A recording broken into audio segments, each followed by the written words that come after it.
সালমান শাহ হত্যা মামলায় খলনায়ক ডন গ্রেপ্তারের পর থেকে বেরিয়ে আসছে একের পর এক চাঞ্চল্যকর তথ্য। এতদিন তার মৃত্যু ঘিরে নানা বিতর্ক ছড়ানো হলেও এবার প্রকাশ হতে শুরু করেছে আসল রহস্য।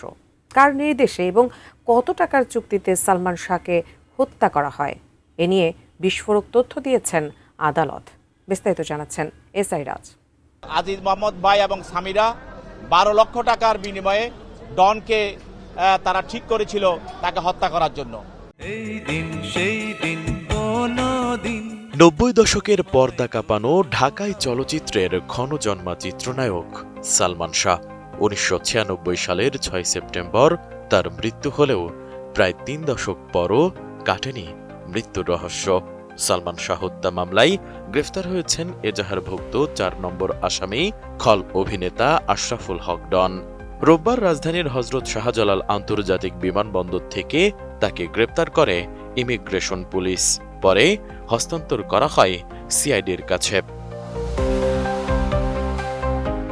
এদিন বিকেলেই ঢাকা মেট্রোপলিটন ম্যাজিস্ট্রেট আদালতে হাজির করে ডনকে কারাগারে আটক রাখার আবেদন করে সিআইডি। শুনানি শেষে তাকে কারাগারে পাঠানোর আদেশ দেন আদালত। নতুন বাংলাদেশ গড়তে এলো জুলফিকার স্টিল। জুলফিকার স্টিল। এদিকে তদন্ত সংশ্লিষ্টদের দাবি, সালমান শাহর স্ত্রী সামিরার সঙ্গে শিল্পপতি ও সাবেক চলচ্চিত্র প্রযোজক আজিজ মোহাম্মদ ভাইয়ের গোপন সম্পর্ক ছিল। সেই সম্পর্কের জেরেই সালমান শাহকে হত্যার জন্য ডনের সঙ্গে 12 লাখ টাকার চুক্তি করা হয়েছিল। আর এই চুক্তি করেছিলেন সামিরা হক ও আজিজ মোহাম্মদ ভাই। রাজ সাক্ষী রিজভী আহমেদের দেয়া 164 ধারার জবানবন্দিতে এমন তথ্য উঠে এসেছে বলে দাবি করেছেন রাষ্ট্রপক্ষের আইনজীবী ওমর ফারুক ফারুকী। আজিজ মোহাম্মদ ভাই এবং সামিরা 12 লক্ষ টাকার বিনিময়ে ডনকে তারা ঠিক করেছিল তাকে হত্যা করার জন্য। এই 12 লক্ষ টাকার চুক্তিতে ডন, ফারুক, জাবেদ সহ আরও অন্যান্য আসামি, মোট 11 জন আসামি, তারা তাকে হত্যা করার পরিকল্পনা করে।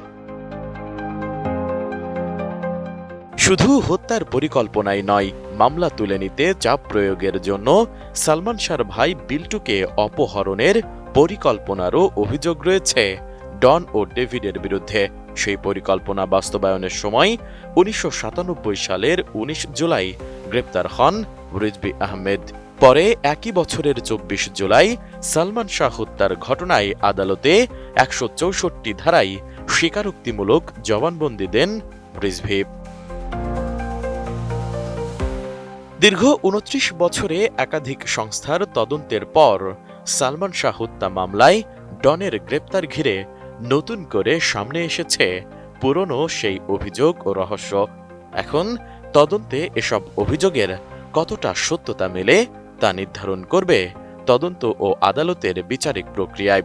আর সেদিকেই নজর ভক্তদের। এসআই রাজ, এটিএন নিউজ।